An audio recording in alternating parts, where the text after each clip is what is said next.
Me P A गवळी, वनरक्षक Ajanta, one विभाग, छत्रपती संभाजीनगर.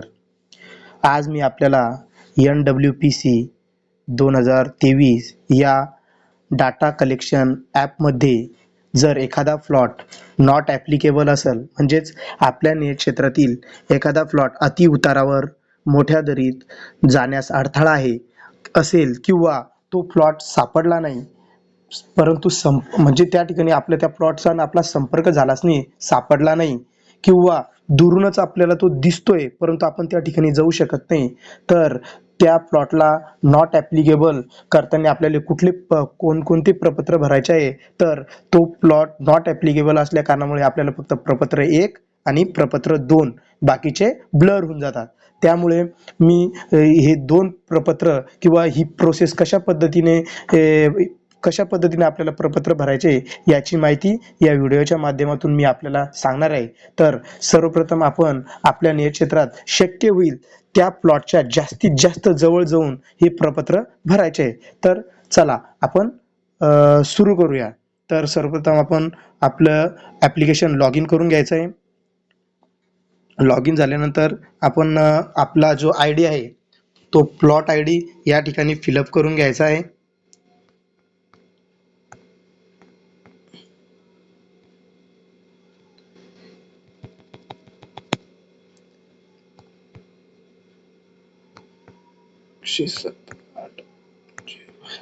तर मी इथे फिलअप करून घेतले आहे. तर ओपन झाल्यानंतर आपण गेट डायरेक्शन म्हणजे त्या प्लॉटच्या ठिकाणी गेल्यानंतर जर आपल्याला तो प्लॉट जेवढ्या जवळ जाता येईल तेवढ्या जवळ जायचं आहे. त्याच्यानंतर आपण स्टार्ट डाटा एंट्रीवर जायचं आहे. ते ओपन केल्यानंतर आपण आपले जे आहे कॅप्चर प्लॉट इमेजेस म्हणजे आपण तिथले रीडिंगवर क्लिक करून घ्यायचं आहे. क्लिक केल्यानंतर आपण त्या ठिकाणचे सेंटरमध्ये म्हणजे जेवढ्या जवळ जाऊ त्या जवळ जाऊन सनी आपल्याला त्या दिशेकडं म्हणजे त्या ज्या ठिकाणी आपण जेवढ्या जवळ जाऊ त्या ठिकाणी जाऊन आपल्याला हे 4 फोटो घ्यायचे. ते फोटो घेताना एक सेंट्रलचा घ्यायचा आहे, त्याच्यानंतर प्लॉट नंबर म्हणजे 0 डिग्रीवर एक घ्यायचा आहे, 120 डिग्रीवरती एक घ्यायचा आहे आणि 240 डिग्रीवरती एक घ्यायचा आहे. आणि ते झाल्यानंतर आपण सेव्ह इन्फॉर्मेशन म्हणायचे आणि बॅक जायचं आहे. बॅक गेल्यानंतर आपल्याला plot approach form number 1 open करायचं आहे आणि त्याच्यामध्ये फिलअप करायचं आहे. ते फिलअप करत असताना आपल्याला काय करायचं आहे, आपलं बघून घ्यायचं आहे. State code, district code, forest division, map sheet number आणि ग्रीड कोड, रेंज आणि बीट नेम आणि कंपार्टमेंट. मग आपल्याला काय करायचं आहे, आपलं आता नॉट ॲप्लिकेबल असल्यामुळं आपण काय करायचं आहे, सॅम्पल प्लॉट व्हिजिट म्हणजे त्याच्या जवळ गेलो आपण. त्याच्या जवळ गेलो म्हणजेच काय, भेट दिली, वर्णन केले, परंतु उंच उतार अडथळा असल्यामुळे आपण कोड नंबर 2 सिलेक्ट करणार आहे. आणि त्याच्यानंतर हे बघा, हे स्पेसिस कोड वगैरे याच्यावर आपण क्लिक केल्यानंतर हे ओपन होत नाही, परंतु या ठिकाणी आपल्याला तिथले लॅटिट्यूड वगैरे ते टाकायचे. तर आपण ज्या ठिकाणी आहे किंवा त्या प्लॉटची लॅटिट्यूड या ठिकाणी आपल्याला टाकायचे, त्याच्याशिवाय ते पुढे जात नाही. तर आता आपण या प्लॉटची इथले लॅटिट्यूड टाकून घेणार आहे.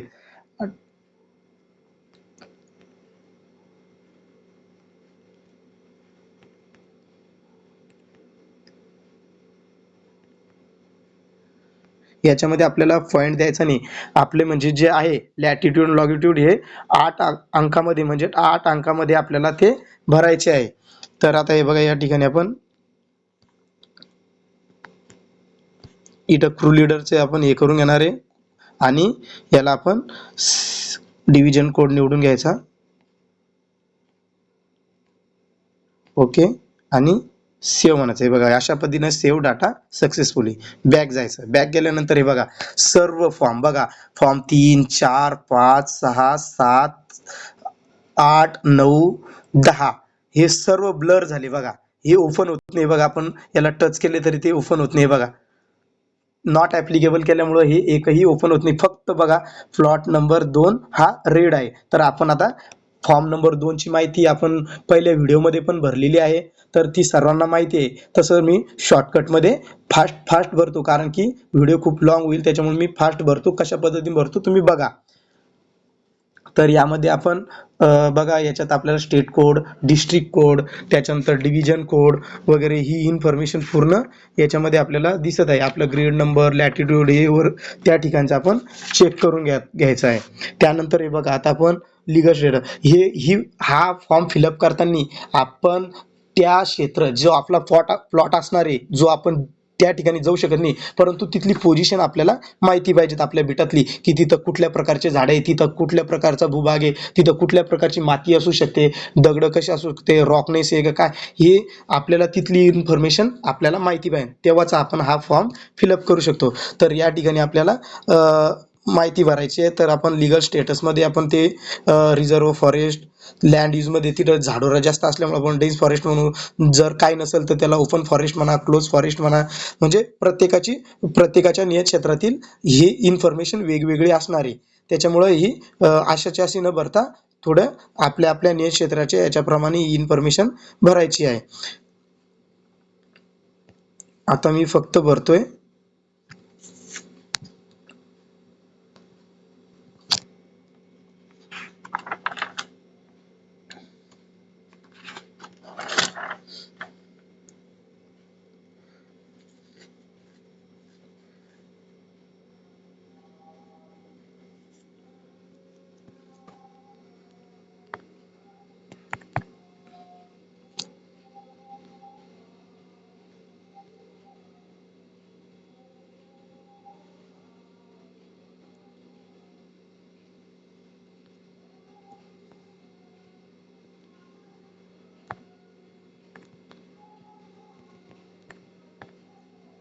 म्हणजे ही जे आपलं आपण जे अल्टिट्यूड म्हणतो समुद्र, म्हणजे ही इथली उंची द्यायची आहे. तर या ठिकाणी आपल्याला आपला जो नोट कॅम कॅमेरा आहे त्या ठिकाणी हे आपल्याला मीटरमध्ये अल्टिट्यूड दिसते बघा, ॲक्युरसीच्या वरती. तर ती आपण एकदा चेक करून घ्यायची.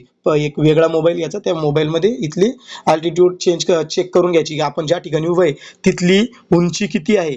तर ती उंची त्या ठिकाणी टाकायची आहे. आणि या ठिकाणी बघा आपलं जे त्या क्षेत्राचा उतार आपल्याला माहितीच असेल, की कोणत्या दिशेला, उत्तरेकडे, पश्चिमेकडे, दक्षिणेकडे. तर ते आपण तिथं रॉकनेस कशा पद्धतीने आहे, कमी आहे, लो आहे, नो रॉक म्हणजे आहे की नाही आहे, हां, तर हाय मीडियम आहे त्या ठिकाणी. तर तुमची ते प्रत्येकाची. त्याच्यानंतर त्या ठिकाणी ह्युमस, म्हणजे काय, की तिथं याचं सेंद्रिय प्रमाण म्हणजे कुजलेल्या फांद्या, पालापाचोळा वगैरे त्याचं प्रमाण कसं असणार आहे. तर तर ते त्या पद्धतीने आपण करायचं, कमी असणार आहे की जास्त असणार आहे. त्याच्यानंतर सॉईल कलर त्या ठिकाणचा कसा असणार आहे, ब्लॅक असणार आहे, ब्राऊन असणार आहे, रेड असणार आहे किंवा अदर आहे, किंवा तिथं सॉईल आहे की नाही आहे. तर आपण ते त्या ठिकाणी आपण ते निवडलं पाहिजे. तर त्यानंतर बघा पुढचं सॉईल कन्सिस्टन्सी, म्हणजे त्याच्यामध्ये आपल्याला काय निवडायचं आहे माहिती आहे का. तर त्याचा म्हणजे सॉईल कन्सिस्टन्सीमध्ये मातीची सुसंगतता म्हणजे ती कशी आहे, अशी म्हणजे फायबर, म्हणजे हाताला चिटकणारी आहे, गुळगुळीत आहे का कशी आहे, ते आपल्याला ती माहिती तिच्यामध्ये ती भरायची आहे. तर मी हे फास्ट भरतोय, कारण की आपण याच्या अगोदर याचा फॉर्म नंबर 2चा व्हिडिओ बनवलेला आहे. तो व्हिडिओ खूप मोठा झाल्या कारणामुळे तो सेंड होत नाही, म्हणून मी हे फास्ट करतोय. त्याच्यानंतर याच्यामध्ये काय, फॉर्म नंबर किती नंबरचा आहे, 22 मध्ये आपल्याला काय आहे माहिती आहे का, मातीची पोत. 22 मध्ये आपल्याला कोर्सेस फ्रॅगमेंट्स म्हणजे काय, खडबडीत तुकडे, जे दगड आहे ते दगडाची साईज कशी आहे वगैरे त्या ठिकाणी. तर म्हणजे छोटे छोटे स्टोन आहे का, मोठाले आहे का काय, तर ते त्याच्यामध्ये आपल्याला ते टाकायचं आहे. सॉईल डीप किती असेल त्या ठिकाणी त्याची घ्यायचं आहे आपल्याला 23 मध्ये. 24 मध्ये सॉईल हे घ्यायचं आहे आपल्याला, इरोजेशन, सॉईल इरोजेशनचं माहिती त्याच्यामध्ये आपल्याला भरायची आहे. त्याच्यानंतर काय, ओरिजिन ऑफ स्टँड 25 मध्ये, म्हणजे काय त्याचे मूळ, म्हणजे ते कशा, म्हणजे त्या क्षेत्रामध्ये जे झाडं आहे ते कशा पद्धतीने, म्हणजे बीज उत्पादित एक, म्हणजे नैसर्गिकरित्या आहे की natural forest of seeds organ, म्हणजे ते कृत्रिमरित्या आहे की कसं आहे. तर ते आपण आपलं जे जंगल आहे ते नॅचरल फॉरेस्ट ऑफ सीड, म्हणजे ते नैसर्गिकरित्या आहे. तर ते ऑप्शन त्याच्यामध्ये घ्यायचं आहे. त्याच्यानंतर 26(2) मध्ये घ्यायचं आहे आपल्याला, क्रॉप कॉम्पोजिशन, म्हणजे त्याची रचना कशी आहे, पिकाची रचना कशी आहे. तर ते आता तिथली ते सांगता येणार नाही, आपण तिथं गेलोच नाही, म्हणजे नॉट रिपोर्टेड घेऊ शकतो आपण त्याच्यामध्ये. Canopy, layer of the step, म्हणजे ते ते कॅनोपी, त्याची आपल्याला छताची थर, म्हणजे आपल्याला झाडांची आपली जी आहे खालीवर असते, त्याच्यामुळं किती स्टेपमध्ये 2 स्टोरेज फॉरेस्ट, 1 स्टोरेज फॉरेस्ट, म्हणजे माहिती नाही. तर आपले खालीवर असल्यामुळे मी ते 3 अँड मोर, त्याच्यावरती क्लिक करतो. त्यानंतर टॉप ट्री हाईट आपल्याला एक अंदाज येतो. आपण जरी त्या ठिकाणी गेलो नसलो तरी आपल्याला माहिती आहे तर टॉप ट्रीची हाईट किती असेल तिथं, तर आपण अंदाजे तिथलं म्हणजे अंदाज लावल्यापेक्षा म्हणजे आपल्याला आपल्या वन क्षेत्राची आपल्या नेट क्षेत्राची आपल्याला माहिती आहे. त्यानंतर साईज क्लास 29.1 मध्ये साईज क्लास म्हणजे त्याच्यामध्ये आपल्याला काय करायचं आहे माहिती आहे का, की जे आहे म्हणजे आकार वर्गवारी ठरवायची आपल्याला. तर त्याच्यामध्ये कसे तर बिग स्मॉल टिंबर, तर आपलं small timber mix mix size class, तर मिक्स साईजचे आहे. त्याच्यानंतर आपल्याला 30 आहे. 30 मध्ये काय पुनरुत्पादनाची तीव्रता म्हणजे त्याच्यामध्ये पुनरुत्पादन करणारे 1.7 मीटरच्या रेडियस मध्ये. तर त्याच्यामधले आपल्याला ती माहिती घ्यायची. तर त्या ठिकाणी ते ॲबसेंट आहे, तर ते आपण ते ॲबसेंट लिहिणार. त्याच्यानंतर त्या क्षेत्रावर स्पेसिस अंडर रिजनरेशन म्हणजे त्या क्षेत्रामध्ये नैसर्गिकरित्या वाढणारी प्रजाती कुठल्या आहे, तर त्या नैसर्गिकरित्या म्हणजे आपल्याला त्या ठिकाणी स्पेसिस कोड टाकायचा आहे. तर मग त्या ठिकाणी आता इथं सागाची प्रजात नैसर्गिकरित्या वाढलेली, त्याच्यामुळे मी 1164 टाकतो. तुमच्याकडे जे असेल सलाई असेल पळस असेल तर ते तुम्ही त्या ठिकाणी टाकायचे.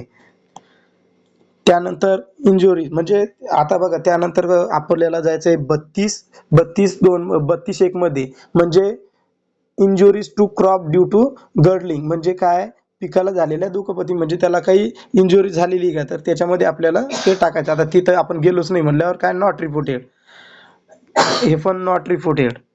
त्याच्यानंतर looping for the footer ETC हे पण आपल्याला काय माहित नाही म्हणजे आपल्याला काय नॉट रिपोर्टेड येणार. फायर इन्सिडन्स नो फायर त्या ठिकाणी फायर लागेल असेल तर ते आपण त्याच्यामध्ये टाकायचे लागलेले आहे किंवा नाही. त्या ठिकाणी आपल्याला माहिती आहे त्या ठिकाणी चराई होती की नाही ग्रेझिंग, तर ते आपण टाकायचे. त्याची माहिती त्याच्यामध्ये आपल्याला या ठिकाणी टाकायची. चराई होती का, कमी होती का, जास्त होती का, मिडियम होती की होत नाही, किंवा माहीत नसलं तर नॉट रिपोर्टेड. आता इथं होतच नाही तर मग ते तिथं घेतोय. आता बघा 37 मध्ये percentage of under growth vegetation, तर याच्यामध्ये बघा आता आपल्याला काय करायचं आहे, 37 मध्ये आपल्याला ते पर्सेंटेज नोंदवायचे आपल्याला कमी वाढणाऱ्या वनस्पतींचं. मग त्याच्यामध्ये कमी वाढणाऱ्या वनस्पती कुठल्या आहे, मग ते 20-25% व्हेरी डेन्स डेन्स मोरडेट म्हणजे तुमच्या म्हणजे त्या ठिकाणी ज्या कमी वाढणार ज्यांची हाईट कमी आहे मग कमी प्रमाणात आहे की नाही आहे, की म्हणजे ते आपल्याला ह्या 60 मीटर म्हणजे चारी प्लॉटच्या रेडियस मधलं म्हणजे 60 मीटरच्या वर्तुळातले आपल्याला ते नोंदवायचे. तर आता आपण त्या ठिकाणी गेलो नाही म्हणून आपल्याला ते माहिती नाही म्हणून आपण नॉट रिपोर्टेड किंवा नॉट ऍप्लिकेबल म्हणू. त्यानंतर आपल्याला 38 मध्ये आपल्याला गवत म्हणजे काय प्रेसेन्स ऑफ द ग्रास म्हणजे गवताचे आपल्याला काय त्या ठिकाणी त्याचं प्रमाण किती त्या क्षेत्रामध्ये 60 मीटरच्या रेडियस मध्ये आपल्याला काय करायचं आहे की गवताचं प्रमाण किती आहे म्हणजे त्या 60 मीटरच्या वर्तुळामध्ये गवताचं प्रमाण कमी आहे, डेन्स आहे, मॉडरेट आहे म्हणजे ॲबसेंट आहे की नाही आहे. तर आता आपण त्या ठिकाणी गेलो नसल्या कारणामुळं तर आपण तिथं नॉट रिपोर्ट करू शकतो म्हणजे आपण तिथं गेलोच नाही म्हणून आपल्याला माहिती नाहीये तिथं गवत किती प्रमाणात येतात. त्याच्यानंतर काय presence of the most according invest spaces म्हणजे आपल्याला काय करायचं आहे या ठिकाणी सर्वाधिक आढळण्या आक्रमक प्रजाती. आता आपण त्या ठिकाणी गेलोच नाही म्हणजे आपल्याला तिथं आक्रमक प्रजाती आहे किंवा नाही हे माहिती नाही, त्याच्यामुळे आपल्याला काय नॉट ॲप्लिकेबल करायचं आहे. त्यानंतर यालाही आपल्याला नॉट ॲप्लिकेबल करायचं आहे. Extern of most according invest spaces यालाही आपल्याला नॉट रिपोर्टेड किंवा नॉट ॲप्लिकेबल करायचं आहे. त्याच्यानंतर extern of the second most according म्हणजे पुन्हा दुसरी जी आक्रमक प्रजाती आहे त्याला पण आपल्याला माहिती नाही नॉट ॲप्लिकेबल करायचं आहे. त्याच्यानंतर बांबू डेन्सिटी बांबू तिथं आहेच नाही, आपण गेलोच नाही म्हणजे तिथं बांबू आहेच नाही त्याच्यामुळे नो बांबू किंवा नॉट रिपोर्टेड म्हणायचं त्याला. त्याच्यानंतर बांबू क्वालिटी नॉट रिपोर्टेड. त्याच्यानंतर बांबू फ्लॉवरिंग नॉट रिपोर्टेड. त्याच्यानंतर बांबू रिजनरेशन नॉट रिपोर्टेड. त्याच्यानंतर प्लांटेशन म्हणजे आपण त्या ठिकाणी गेलोच नाही म्हणून आपल्याला माहित नाही म्हणून आपण नॉट रिपोर्टेड किंवा नॉट ॲप्लिकेबल म्हणू शकतो. त्यानंतर डिस्टन्स ऑफ द प्लॉट म्हणजे इथून अंदाज लावून आपण त्याचं डिस्टन्स घ्यायचं की आपल्याला कळतं की ते किती अंतरापर्यंत तो प्लॉट आहे आणि रोड किती अंतरापर्यंत आहे, तर ते आपण त्याच्यामध्ये घ्यायचं आहे. टाईप ऑफ वॉटर बीड म्हणजे त्या ठिकाणी वॉटर अवेलेबल आपल्याला तेवढं तर माहीत राहतं ना की आपल्या त्या ठिकाणी त्या क्षेत्राच्या आसपास आहे का.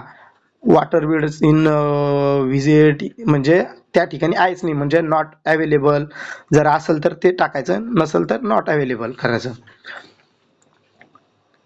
त्यानंतर डिस्टन्स ऑफ रिव्हर म्हणजे त्या ठिकाणी नदी वगैरे किती अंतरावर असेल ते आपल्याला त्या ठिकाणी ते त्या प्लॉटपासून ते अंतर त्या ठिकाणी ते निवडायचं आहे. त्यानंतर बायोमेट्रिक म्हणजे आपल्याला आता ते माहीतच नसल्यामुळे आपण तिथं नॉट रिपोर्टेड त्या ठिकाणी गेलोच नाही. नॅचरलचं कसं आता नॉट रिपोर्टेड त्याला बी आपण नॉट रिपोर्टेड करायचं, तारीख आली तर इथं घनता आपल्याला कळतीच तिथून सनी किती जास्त प्रमाणात झाडं आहे की का ते त्याच्यावरून सनी सॉइल क्वालिटी माहीत नाही आपल्याला, तिथं गेल्यावरच कळल. त्याच्यामुळे आपण ते हे करायचं. आणि ही फॉर्म फिलअप झाल्यानंतर आपण याला सेव्ह म्हणायचं. सेव्ह म्हणल्यानंतर हे बघा डाटा सेव्ह अँड सक्सेसफुली असं मेसेज येईल आणि बॅक जायचं. बॅक गेल्यानंतर हे बघा असं आपल्याला हे बघा नॉट ॲप्लिकेबल झाल्यानंतर हे 3 प्लॉट ग्रीन झाले, बाकीचे ब्लर झालेले बघा. तर ही नॉट ॲप्लिकेबल. जर आपल्याला एखादा प्लॉट आपण त्या ठिकाणी जाऊ शकत नाही, या अति उतारावर आहे, एखाद्या दरीत आहे, एखाद्या याच्यामध्ये आहे की खूप मोठ्या प्रमाणात अडथळे, त्या ठिकाणी आपण जाऊ शकत नाही, तर नॉट ॲप्लिकेबल करण्याची ही प्रोसेस आहे. धन्यवाद.